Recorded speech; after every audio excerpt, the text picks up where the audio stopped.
नमस्कार। उम्मीद है आप लोग स्वस्थ और आनंद होंगे। किसी अपने एक वीडियो में मैंने कहा था कि मोदी जी ने बहुत से काम कर डाले अपने प्रधान सेवक साहब ने, और उसमें एक काम यह भी है कि अब भारतीय राजनीति वैसी नहीं रह जाएगी जैसी थी। उस चीज़ की शुरुआत हो गई है।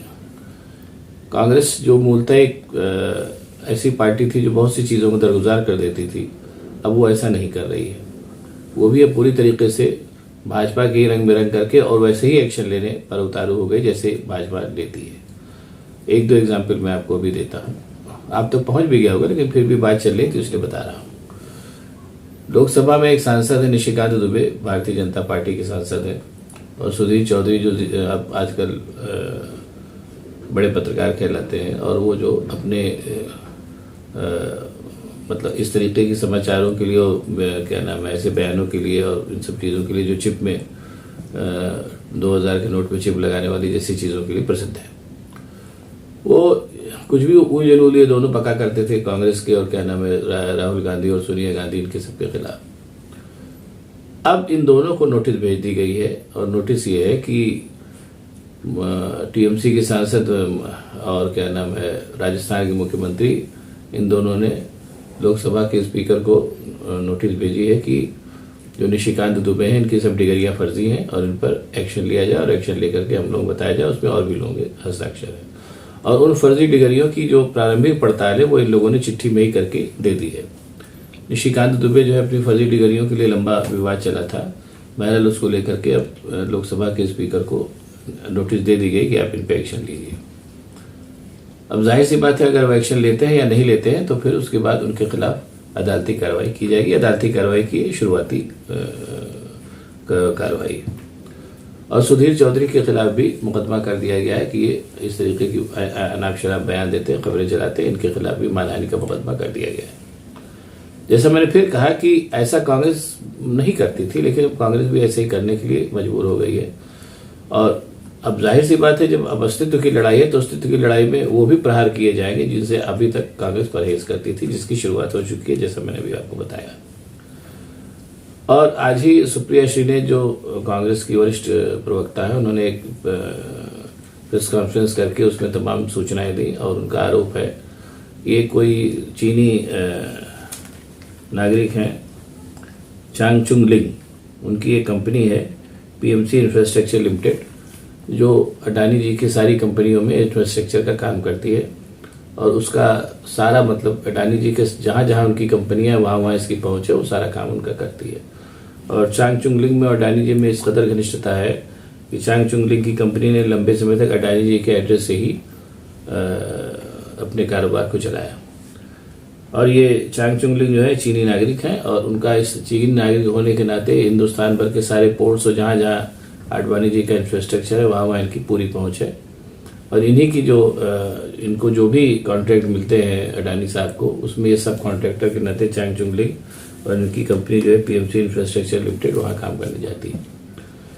सुप्रिया श्रीनेत ने कहा कि एक बहुत ही गंभीर बात है कि एक चीनी नागरिक की इस तरीके से हिंदुस्तान की सब जगहों पर अडानी के माध्यम से पहुँच है, और ये वही चीन है जिसने अभी हाल ही में अरुणाचल प्रदेश की तमाम जगहों के नाम बदल दिए हैं, और कहा है और लंबे समय से अरुणाचल पे दावा करता है। और ये भी सूचनाएं मिली हैं कि अरुणाचल की सीमा के अंदर ये अपने गांव बसा रहा है। साथ ही साथ अभी कुछ दिन पहले इसने 20 हिंदुस्तानी सैनिकों की बड़ी निर्ममता से हत्या की थी। सुप्रिया श्री ने यह भी कहा कि ऐसे शत्रु स्वभाव वाले चीन के साथ मोदी जी की अंतरंगता के बड़े चर्चे हैं, खूब झूले गए, खूब क्या नाम है पींगे ली गई झूले में बैठ करके, और साथ ही साथ चीन के साथ $100 बिलियन का कारोबार चल रहा है, जिसमें हिंदुस्तान का व्यापार घाटा बहुत ज़्यादा है। तो ऐसे में चीन के साथ ये जो सुप्रिया श्रीनेत का ये आरोप है कि ये जो ट्रायंगल है, जिसमें कि अपने प्रधान सेवक भी हैं, अडानी भी हैं और चांगचुंग लिंग भी हैं जो चीनी नागरिक है, इसकी बहुत व्यापक स्तर पर पड़ताल करनी चाहिए, और प्रधान सेवक को इसके बारे में वक्तव्य देना चाहिए। और उसके बाद उन्होंने कहा कि वो पुराना सवाल तो अपनी जगह है कि 20,000 करोड़ रुपए किसके हैं जो अडानी जी की कंपनी में लगी, वाया शेल कंपनी। और भी तमाम बातें सुप्रिया श्रीनेत ने अपने प्रेस कॉन्फ्रेंस में कही, जो आप लोगों ने देखी भी होगी, तो चर्चा चल रही, इसलिए मैंने जिक्र किया। और इस सुप्रिया श्रीनेत ने बहुत ही गंभीर आरोप लगाया और कहा कि ये सारी गतिविधियां जो हैं ये देश के हित में नहीं है और इसमें अपने प्रधान सेवक को बयान देना ही चाहिए। और कहीं ना कहीं दाल में काला है, इसलिए प्रधान सेवक इस पूरे मामले पर जहां अडानी है और जहां ये सारे के सारे लोग हैं वो चुप्पी साधे हुए हैं और इनका जवाब, और वो इसका जवाब देंगे नहीं, जबकि उनको देना चाहिए। तो जैसे मैंने आपको बताया था कि इस तरीके का आरोप और इतने गंभीर आरोप और इस तरीके की गतिविधियां जैसे मैंने दोनों के खिलाफ नोटिस भेज दी गई, ऐसा कांग्रेस का स्वभाव नहीं था, लेकिन अब ये करना उसकी मजबूरी हो गई और अगर वो ऐसा नहीं करेगा तो निश्चित रूप से उसके अस्तित्व पर संकट मंडराएगा और भी भयानक संकट आएगा। और उसके अलावा अभी मैं यहाँ तक कह रहा हूँ और उसके बाद एक बार मैं और कहूँगा कि जैसे कि खबरें आ रही हैं कि कर्नाटक में भारतीय जनता पार्टी बुरी तरीके से हारने जा रही है, वहाँ कांग्रेस की सरकार बनेगी। अगर ऐसा हो जाता है जैसी कि सूचनाएं मिल रही हैं तो निश्चित जानिए कि भारतीय राजनीति में बहुत ही गुणात्मक परिवर्तन आने वाला है और ऐसी बहुत सी घटनाएं होंगी जो न भूतो न भविष्य होंगी। जैसा पहले नहीं हुआ था अब वो सब होगा, आप लोग देखते जाइए। और इस निश्चित रूप से कहने में मुझे हिचक नहीं है कि जैसे अपने प्रधान सेवक ने बहुत से अच्छे अच्छे काम किए हैं, उनके अच्छे कामों की फेहरिस्त बहुत लंबी है। नोटबंदी कर दी, 15 लाख रुपए के लिए अभी भी लोग इंतजार लगाए बैठे कि कब आएगा।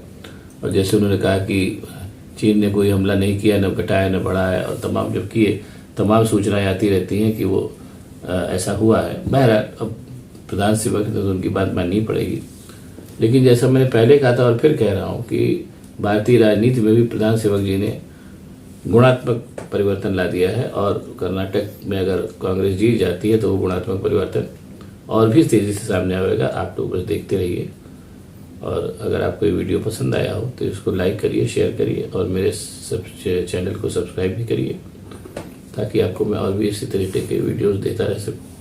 बहुत बहुत धन्यवाद, नमस्कार।